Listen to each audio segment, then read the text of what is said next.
Hey, I'm Alex Radical from Board Game Co, and today I'm reviewing Courtesans from Pandasaurus Games. This, I imagine, will be a fairly quick review because the game is very easy to teach, and let's go ahead and get into it. This is a game for 2 to 5 players. The general idea of the game is you're trying to collect a bunch of cards and then have your cards be worth points to you as opposed to being worth negative points. Fairly straightforward.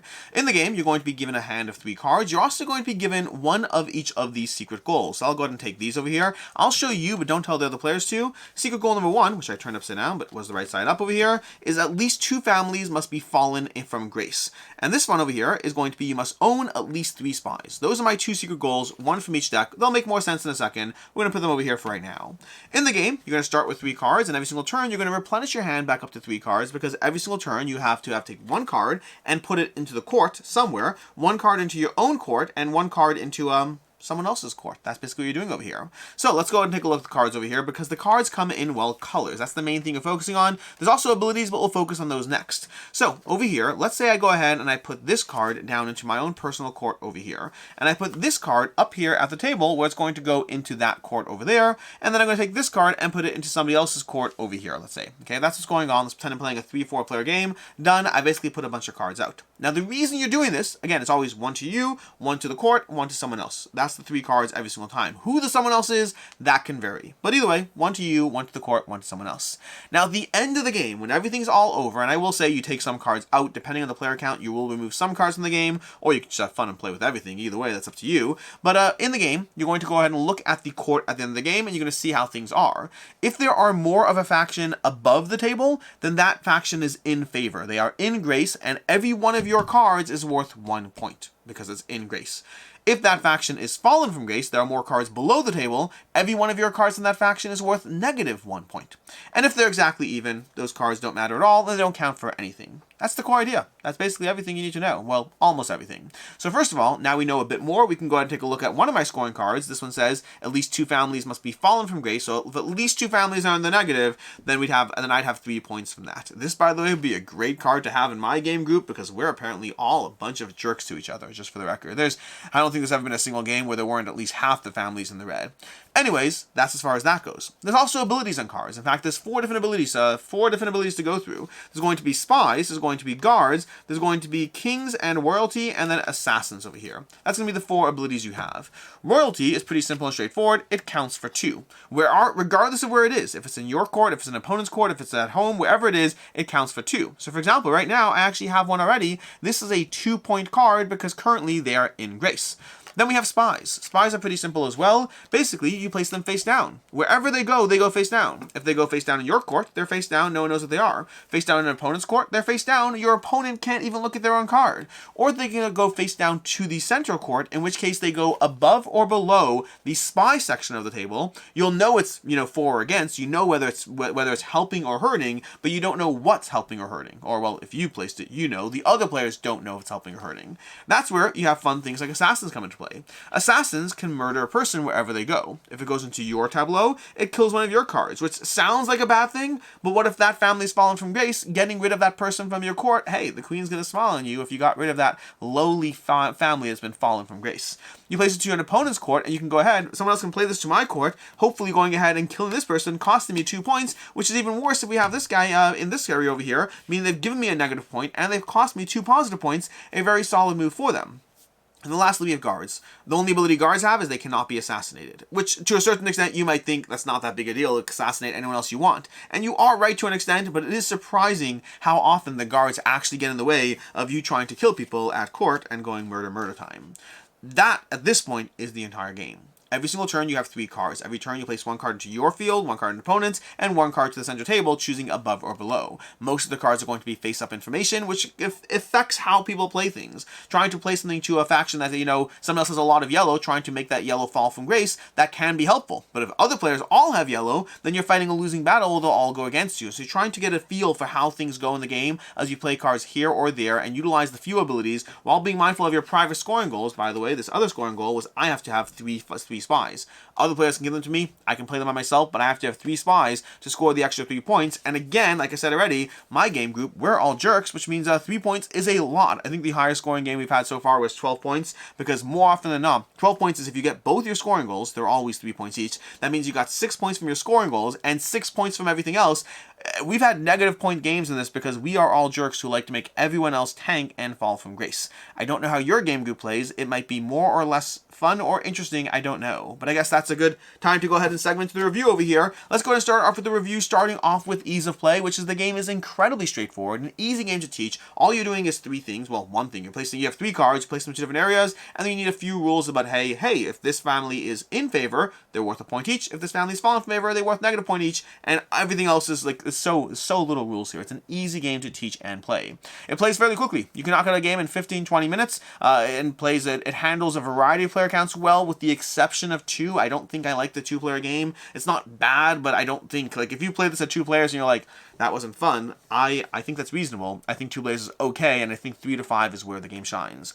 As far as what I like, don't like, and can see others not liking, starting off with what I like, which is to begin with the production value on this thing. We have this nice, like, tablecloth thingy over here. Not tablecloth, cloth fabric. So it's a little bit more premium. It doesn't fold the best, so there's more creases, but it has a nice feel to it. We have these cards over here with these foil like treatment over here. That's beautiful. I don't know how you can see it, but each card has a little bit of gold foil on it. That's absolutely beautiful. It makes these cards feel incredibly premium when you're handling these at the table. The art's great, with each faction having their own unique little animal, their own critter you can see on most of their cards, and that's going to be another fun little thing. So, general, great production overall. With a game with this few components, the Pandasaurus knocked it out of the park as far as the general production value on this game. The game has simple yet rewarding gameplay. Like, I thought the game would be way too simple. To me, I thought this was going to be another one of those, like, hey, you play it, you enjoy it, you review it, you move on from it. I'm not moving on from this one yet. The gameplay is simple and yet rewarding. Although I will say, again, my first game was a 2-player game. Not where the game shines. Not for me, at least. I do not think it's shine with 2 players, but at higher player counts, the screwage in this game, there is so much screwage. And again, this is where you have to know yourself, you have to know your group. I like a game with a good degree of screwage, and constantly trying to get one over at the table being like, oh, you have 8 yellows, do you? And yellow could afford to die a little bit. Let's go ahead and play this over here and then kill the yellow up here, and you could swing yellow by 2. You could have large swings in this game targeting other players. There's a lot of screwage, a lot of manipulative play. You have to know how to play into all the factions at the table, all the players, and not just yourself. If you go for your own goals, you set yourself up for sure. You might be able to score a lot of points, but other players can tank you very quickly. You have to kind of pay attention to everyone at the table, be like, make it so it's not in their best interest to tank you as you play things out, as you try to get a little bit of influence in enough factions, a little bit of negative cards here, helping hurt that player there, play peaceful or hurtful as you want. There's a lot of screwage and decision making in a game that has so little happening and yet so much happening at the same time. The subtle group dynamics that evolve across a 20-minute game of Courtesans is wonderful to watch. As far as things I don't like in the game, first of all, there is a strong last player advantage in my opinion, and I don't see anything around that as far as how the game addresses it, but to me, I do feel that the person who has that last blow, that last turn, it kind of feels like they have a lot more control than other players. They're like, oh, by the way, and now I can go ahead and do this and completely shift by like 8 points. So, and it is a big deal. The game is a 20-minute game, and that single last turn, I just find I have not been tracking. I should start tracking how often the last player wins. That's an interesting question. But it does feel like the last player's turn is often the most impactful turn in the game, because there's no way for anyone to deal with it, and there's no compensating factor for it, so last player advantage does feel strong in this game. I'll say there's a lot of plain cards. Like, there are so many exciting cards. I like having guards and assassins and royalty and spies, and I wish there were no, plain boring cards. It's a little satisfying to get a handful of 3 cards that do nothing interesting. That's just a less satisfying moment in a game that is otherwise full of tons of satisfying moments, so I kind of wish they didn't have that. But it is what it is. As far as I can see others not liking, first of all, there's a lot of screwage in this game. Like I said already, I like this game. It kind of feeds into the dynamics that I like in my game group, but this is a game where players are there to tank you. This is not a fun, friendly game. This is a game about being at court and backstabbing, lifting up your friends and ruining your allies, but also not being entirely sure who your friends or allies are, or which friends or allies you'll make along the way. This is a game that has those moments, and so if that's not for you, if you don't enjoy that kind of thing, if you don't enjoy building something up and having someone else potentially tear it down, or possibly, especially if you come across as a threat, having a bunch of people at the table working together to tear you down, that will happen in the game. And the game can turn on a single play, which you can have, again, if you have like a bunch of cards of one faction, having a player, I mean, the very last game I played, if I recall correctly, one player had 7 of one faction, I had 8 of a faction, and in the last turn, the player that played last neutralized both those factions, bringing them to exactly neutral, so that, you know, you lost 7 and 8 points respectively. You didn't go swing into negative, which is at least nice, but 2 players, boom, taken out of the game with, like, just completely the last turn. Those big plays will happen in the game, and you have to be okay with that. And then, as I said already, I think the game does not shine at 2 players. I think the 2 players, you can play it at 2 players. I don't even think it's a bad game at 2 players. I just think that in the marketplace of so many amazing, incredible experiences out there, the 2-player game was totally fine. It was not bad, it was enjoyable, but enjoyable is not good enough in a crowded space with tons of amazing board games out there. Versus at 3 to 5, that is where the game shines in my opinion. As far as final thoughts on Courtesans, I like this. Pandasaurus has been doing well for me lately. They've had a lot of these small box games that have really surprised me with how much I've enjoyed them. They've had District 9, they had the Rebellion Empire one, I don't remember what it's called even, but they had a bunch of these small box games that I expected to play, move on from, and they're all on my shelf, and Courtesans is joining that grouping. I don't know if I'm just getting the good ones or what's happening, but I'm really enjoying what they've been putting out recently, and Courtesans is just another solid one. It's a 4 out of 5 for me. It's a beautiful production. The gameplay is on the simple side. This is not a heavy, deep, long game. This is a very fast-moving, fast-playing, and yet incredibly rewarding experience. A 4 out of 5, Courtesans. Highly recommend checking this one out.